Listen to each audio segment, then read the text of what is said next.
Okay, so here's our online meeting for week 1 of our course. Just going to go over a couple of basic things and our assignments for the week, and that should be about it. Okay, so some basic stuff here. When will grades be posted? I try to post, actually it says Tuesday or Thursday here, but I've tried to post grades pretty much any time, either the Tuesday or later after the class has begun. So starting at about noon on that Tuesday, after the class, not after it's begun, after the class is finished, I hope to be ready for grades right around that time or sometime very soon. So what that means is just make sure that everything is completed, obviously, before that point, and that you've checked the grade book and everything looks okay before that Tuesday at noon, because I could be posting grades at that point or anytime shortly thereafter. Keep in mind that when I do submit grades, they're all posted at the same time. So if one student isn't finished, we're just waiting for one person to submit one assignment or whatever.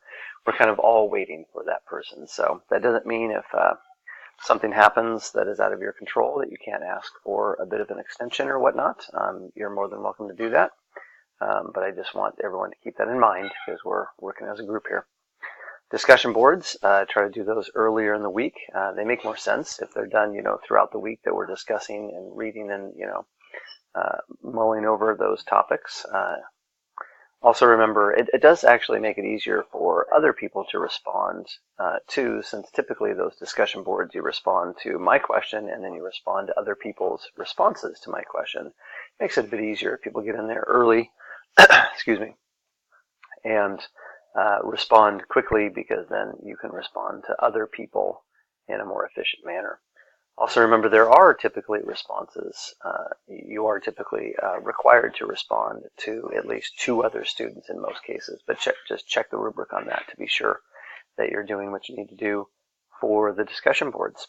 Also, if you label your parts of your responses, and what I mean, that's helpful, and what I mean by that is if it asks you to respond to this and this and this, if you can label each of those sections, because typically you get points for each of the parts of the response. That helps to make sure I don't miss any part of your response, and makes it much simpler for me to grade, which I appreciate, and then also makes it so I don't miss part of the response because it's just mixed in with your overall response, because I want to make sure I give you all those points. We do have a website. This is actually old, sorry about that, but my website can be found at tinyurl.com/theprofzone. So I apologize for that, but it can be found at tinyurl.com/theprofzone. I'll have to update that. That's on the class website as well. So ignore this one about that Weebly. I apologize for that. But it's found at tinyurl.com/theprofzone, and there's some information there that might be helpful to you. Weekly meetings. We do have weekly meetings. We did a pre-recorded one for this week, just because it's just Monday would be probably the first day that some people get in the class. So I want to give you a chance to kind of roll around in this. So I thought roll around the class, obviously, and wrap your head around it. And then I figured I'd do this pre-recorded information here, so hopefully that's helpful for you. But typically we would be having meetings at 5 p.m. Pacific Standard Time. I'll keep you updated on where those will be. They'll most likely be in Blackboard Collaborate. Next week we will be doing the meeting in Blackboard Collaborate.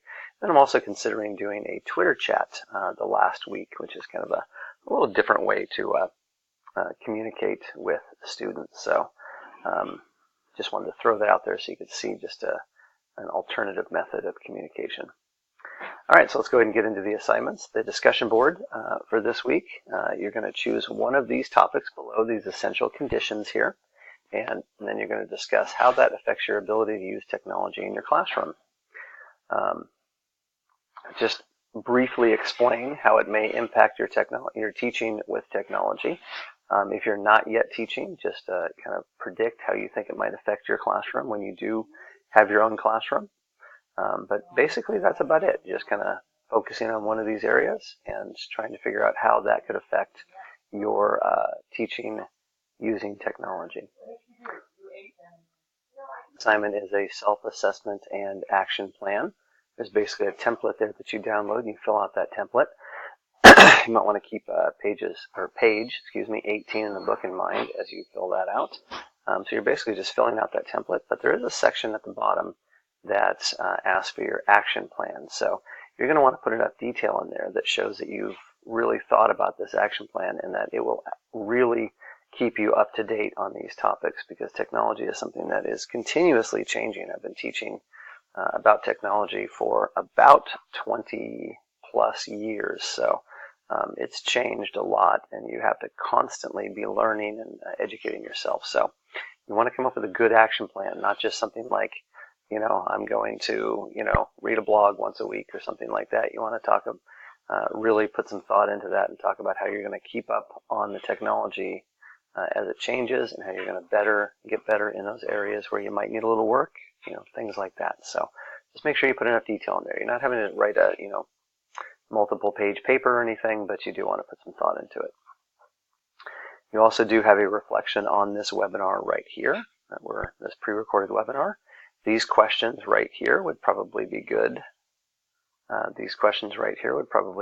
To go over, but you don't have to go over all of those questions. This is not a very long reflection. It can be, 2-3 paragraphs is probably fine. And then I'd also love to hear your thoughts about pre-recorded webinars versus live webinars. Okay, and that is it. If you have any questions, please don't hesitate to email me or text me, and I would love to help you out with that. Thank you very much, and have a great week.